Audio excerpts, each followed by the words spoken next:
splitting up my wrap-ups into separate videos by categories to hopefully keep each video from getting too unbearably long. Today we're going to talk about the classics, young adult, and new adult books I read in December.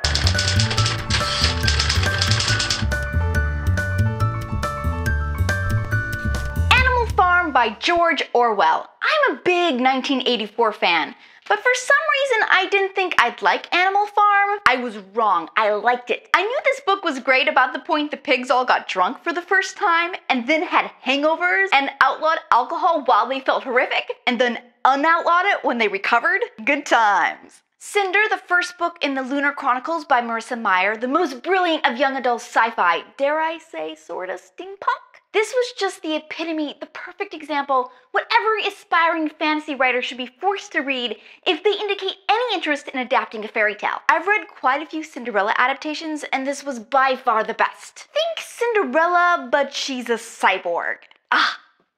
Anyone and everyone should read this book. Even if you might not think YA books are your thing, my prediction is you'd still like this book. I finally got around to starting the Percy Jackson series with The Lightning Thief. And all I gotta say is, dang, Rick Riordan is a good writer. That writing is pristine. And the Greek mythology is fun. If you've never read this children's series, it's about the modern day kids of Greek gods. And I will certainly be reading further into this series.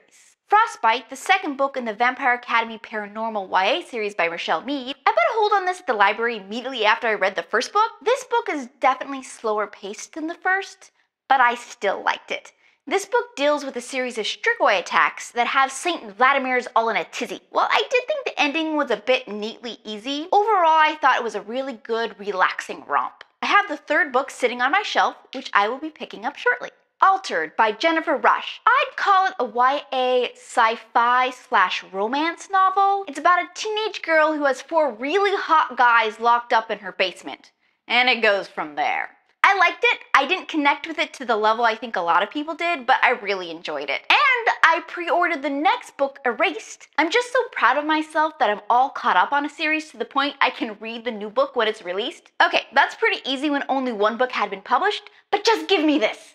I read the first 2 books in Jay Crownover's Marked Men new adult romance series, Rule and Jet. I wasn't as gaga over them as a lot of people are, but I solidly liked them. Definitely woo stimme. I'm actually all caught up with the series, so I went ahead and pre-ordered Rome, which should be releasing or has already been released in January. So stay tuned for that one in my January wrap-up. I'm currently reading the new adult books Wait For You by Jay Lynn and Jennifer Armentrout, as well as The Edge of Never by J.A. Redmersky. I'm rereading the 8th book in the Anna Green Gables series, Rill of Ingleside by L.M. Montgomery. I'm almost done with The Book Thief, and I'm proud of the progress I've been making through 1Q84 and Jonathan Strange and Mr. Norrell. Okay, tell me your thoughts on all these books. Next time, we'll look at the romance books I read in December. See, during holidays, I like to read the most fluffy books I can find, so yes, romance is getting a dedicated video for December because I read a lot of them.